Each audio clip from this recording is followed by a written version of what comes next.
రోజు నుంచి మా రామగుండం కమిషనర్ శ్రీ అంబర్ కిషోర్ జా, మా సిపి సార్, తర్వాత మంచిర్యాల డీసీపీ భాస్కర్ సార్ వారి యొక్క ఆదేశానుసారము గత 20-25 రోజుల నుంచి ఈ ప్రాంతంలో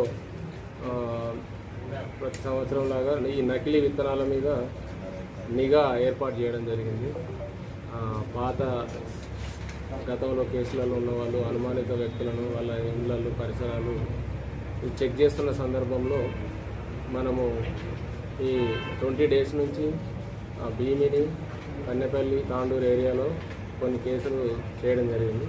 అదేవిధంగా 23 తారీఖు రోజు దేవపూర్ ఎస్ఐ గారు ఆంజనేయులు ఆయనకు వచ్చినటువంటి ఒక క్రెడిబుల్ ఇన్ఫర్మేషన్ మీద కొండాపూర్ అనే గ్రామంలో పూనారపు గుడిమల్ల చంద్రయ్య అనే ఒక వ్యక్తి దగ్గర ఒక 50 కిలోల నకిలీ పత్తి విత్తనాలను పట్టుకోవడం జరిగింది.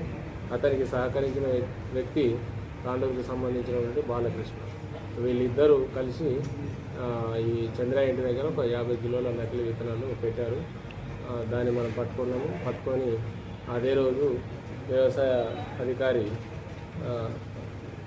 ప్రభాకర్ వారు ఈ నకిలీ విత్తనాలను నిర్ధారణ చేయడం జరిగింది. ఆ రోజు వారు ఇచ్చినటువంటి కంప్లైంట్ మేరకు కేసు నమోదు చేయడం జరిగింది. తర్వాత తదుపరి విచారణలో ఈ చంద్రయ్య తర్వాత బాలకృష్ణ ఏం చెప్పారంటే, మందమరిలో ఉన్నటువంటి జానీ సహకారంతో జానీ తెప్పించి మాకు ఇచ్చాడు అని చెప్పడం జరిగింది. జానీని పట్టుకొని విచారించగా అతనికి తిరుపతి కూడా సహకరించినట్టు మాకు తెలిసింది. అలాగే ఈ జానీ ఇంకా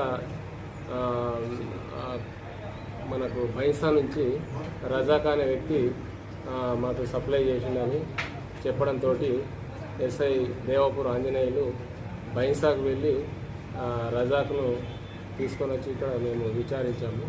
ఆ విచారణలో తెలిసింది ఏంటంటే, రజాకు గుజరాత్ నుంచి ఒక 6-7 బ్యాగులు నకిలీ పత్తి విత్తనాలను తెప్పించి ఇక్కడ మందమరికి జనార్దన్కు పంపించడం.